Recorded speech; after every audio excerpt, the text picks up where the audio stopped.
لقد بدأ كل شيء باستقطاب النصر للأسطورة كريستيانو رونالدو، لتتوالى بعدها الصفقات الكبرى على الدوري السعودي في استثمار رياضي كبير للمملكة السعودية يقدر بملايير الدولارات. العازفين، ولو كنت نحاتا تحلى الرسامين، ولو كنت مهندسا تعرق المهندسين.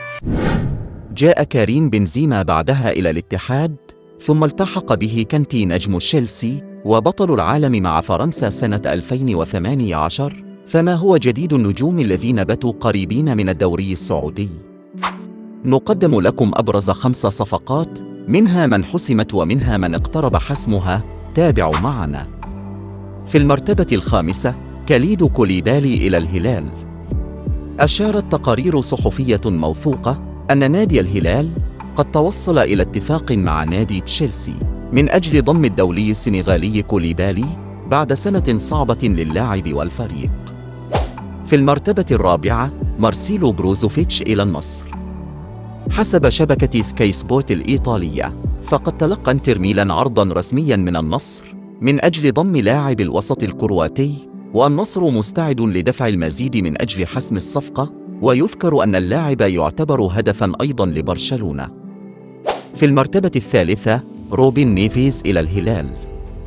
أكد فابريزيو رومانو خبير الانتقالات أن الدولي البرتغالي نيفيز توصل إلى اتفاق نهائي مع الهلال من أجل مغادرة وولفرهامبتون الإنجليزي مقابل 47 مليون يورو، ولم يتم الكشف عن راتب اللاعب، وقد كان اللاعب من بين الخيارات لدى برشلونة من أجل تعويض مغادرة بوسكيت قبل حسم الصفقة من طرف الهلال.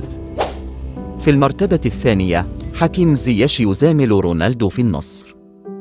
بعد عدة تقارير ربطته بالنصر، فقد تأكد انتقال الدؤلي المغربي إلى الفريق السعودي في صفقة كبيرة أكدها أيضاً فابريزيو رومانو. زياش سوف يحصل على راتب سنوي كبير قدره 20 مليون يورو سنوياً إلى غاية 2026، أي أن لاعب تشيلسي سيحصل على 60 مليون يورو في سنواته ال3 في العقد، وهو راتب لم يكن ليحلم به زياش لو بقي في أوروبا، فهو ضعف ما يتقاضاه أشرف حكيمي مع باريس سان جيرمان على سبيل المثال.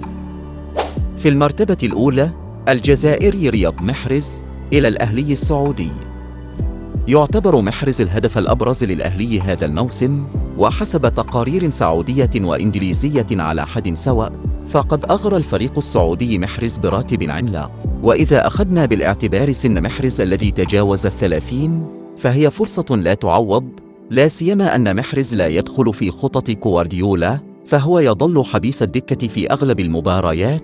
لذلك يمكننا القول أن انتقال محرز إلى الأهلي مسألة وقت فقط.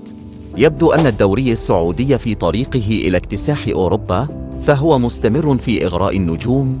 وأنت ما رأيك في هذا عزيزي المتابع؟ في النهاية لا تنسوا دعمنا بالإعجاب والاشتراك في القناة، شغفنا واحد وهو كرة القدم. إلى اللقاء في فيديو جديد.